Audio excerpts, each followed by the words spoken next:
Greetings. Those that saw my top 10 games posting was, you might recall that the top spot was held by the Hexasim Napoleonic series, and I think I mentioned at the time I'd had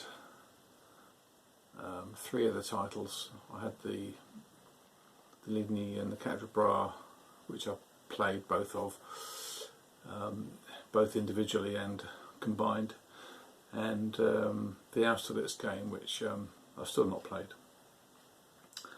But I didn't have the first of the series, which was Fallen Eagles, Battle of Waterloo. The second edition of that has been out for a while now, and managed to pick a copy up maybe a couple of months ago. Pretty good price for what you get in the box, to my mind. Very similar price, I think, to all the others in the series. They all seem to be, at least in the UK, sort of mid 50s, certainly under 60 quid. And it's again another very nice package. The maps are lovely. They've changed the style from the original, very much in line with the later releases of the system. They've gone to a green, basically a green map. I think the first one was essentially clear hexes, so I think the green looks much more thematic. Counters are still lovely. There's a few errata counters, I think, for the Quatre Bras game, but they've managed to get some errata on the errata. I think it's a minor thing. But I thought I'd give it a bit of a go. I've just done the first scenario, a bit like in Ligny. There's a couple of nice sort of almost a sort of tutorial scenario or two, and there's a couple in this game as well. The fighting at Hexasim, which is scenario 1, which I've done twice, which was fine. Played pretty quick, got a win for each side. I'm now having a go at Delaun's Assault, which is scenario 2. There's another scenario which I think involves the Prussians, and then you get on to the main event. So yeah, the third scenario is the Prussian steamroller at Plancenoit. Again, that'll be a relatively quick. It's a 4-turn scenario, and these scenarios are played on just little maps, so you don't even use the main map sheet. So if you are a bit challenged for space, at least you can have a go at the system on a relatively small table. So the Delaun Assault scenario, I'm into the 3rd turn, I think. Yeah, I've just finished turn 2, so just literally starting turn 3. Quite an interesting. It adds more to the system from the first one. The Hexasim is essentially obviously the assault on the chateau, just an infantry and an artillery fight essentially. The assault of scenario 2 starts to introduce cavalry into the mix. So get yourselves, I think it's section 17 in the rules, which covers all the specials for the cavalry, and yeah, enjoying it. It's I'm motivated to try and get the whole thing set up for the main battle. I need to organise my table again. It seems to have accumulated clutter over the last few months. Needs a bit of sorting out. The only thing that I suppose is starting to play on my mind a bit is one item of the system, and that is the way it it represents cavalry in the system, which generally works fine. Cavalry can, if they're approached by enemy cavalry, they can countercharge. If they're not being attacked, and an adjacent hex is subject to a melee attack, they can essentially do their opportunity fire, although it's not fire as such, it's obviously it's a charge. I think it's always considered to be a flanking attack, so that's good news for them. So they can be quite effective when they're supporting defending artillery and infantry, but only when they are not being attacked themselves, and that can lead to a couple of, well, one slightly puzzling situation where if you have an artillery unit on its own, if that's attacked by, say, enemy infantry, it's considered to have one strength point.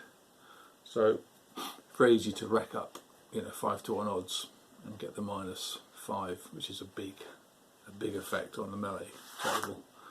I mean, even if you can roll a 7, you're still going to essentially wipe out the cavalry, the artillery, because you're going to get a QFT 2 result, which is a morale +2 check, and a reduced. So you're going to at least flip the artillery and potentially rout them, which will kill them. So there is an incentive to help defend your artillery units. Now, if you place a cavalry unit adjacent to the artillery, but the attack's coming from the other side, it doesn't do you any good. And if you stack with the artillery, you can decide to withdraw before combat. You can hang around and receive the melee attack from the infantry, but you don't countercharge, and that's what I'm struggling with. In a La Bataille, which I used to play, I mean, in there the hexes are, I think, sort of 100 yards. So I don't think you would stack artillery and cavalry in that system. They tend to be separate.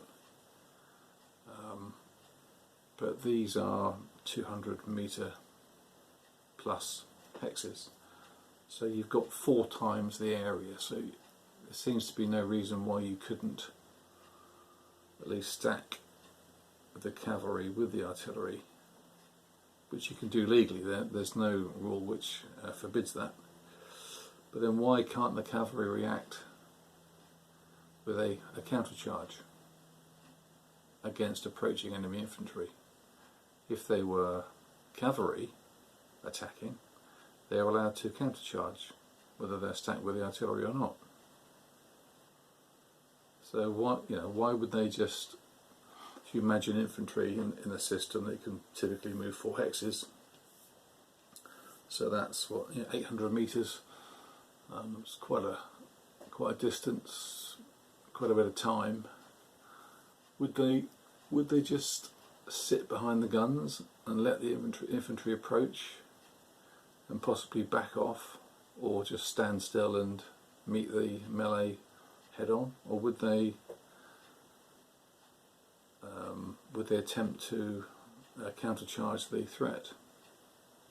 Now, I think the latter is more likely. So I'm just considering a house rule, unless someone can convince me otherwise, that there's a good reason why the system does not allow infantry to countercharge approaching. Why the system doesn't allow cavalry to countercharge approaching infantry. Someone said to me, well, you can withdraw before combat, and then when you activate the cavalry formation, you can then charge from that position. Well, you can, but I mean, that's, what does that represent? Let's back up our cavalry by a few hundred meters and then launch a charge from there. Why would you just not countercharge the approaching enemy? Don't know. Any comments would be appreciated. Maybe I've missed the point somewhere. I'll show you the map anyway. It's a nice little map for d'Aulon's assault. The British have had a few losses, as have the French, but not as many as the Allies. Alton's corps is trying to hang on to Le Hexasim, which is just about managing to do at the moment. The first 2 turns of the scenario, you're not allowed to activate any cavalry, so that's just about to be allowed. We've got Milhaud's cuirassiers at the bottom of the map, which you'll see in a moment, and Uxbridge's cavalry corps, which historically did launch a charge against the French as they were approaching the farmhouse area. So let's have a look at that.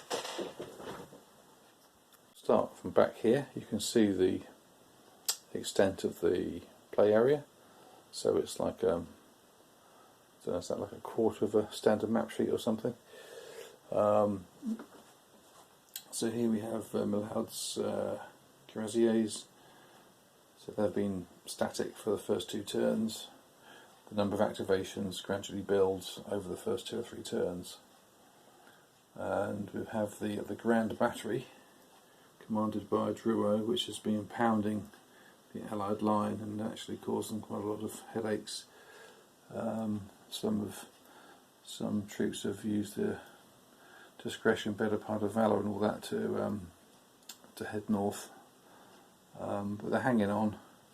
And here is this is d'Aulon's corps approaching Le Hexasim. Some of Alton's troops have disappeared. Some have routed off the map, and there's another one on the way. So they'll be looking to probably Uxbridge, who's now able to come down in support of the. There's I think they are probably maybe King's German Legion or something. 2nd K in the farmhouse. They're pretty tough to take, the farmhouses, but not so much when they're isolated. If you can keep units adjacent to them, then they can essentially ignore any enforced retreats. So now d'Aulon's corps has sort of cleared the area around them, around the farmhouse. That's going to make it a lot more vulnerable to assaults. But there we are. So yeah, it's a great little system. So just that one slight niggle with the effect that with the cavalry not being able to essentially countercharge approaching infantry. If they're, what's that all about, or have I got a rule wrong, which is, always possible. I hope that's been of interest.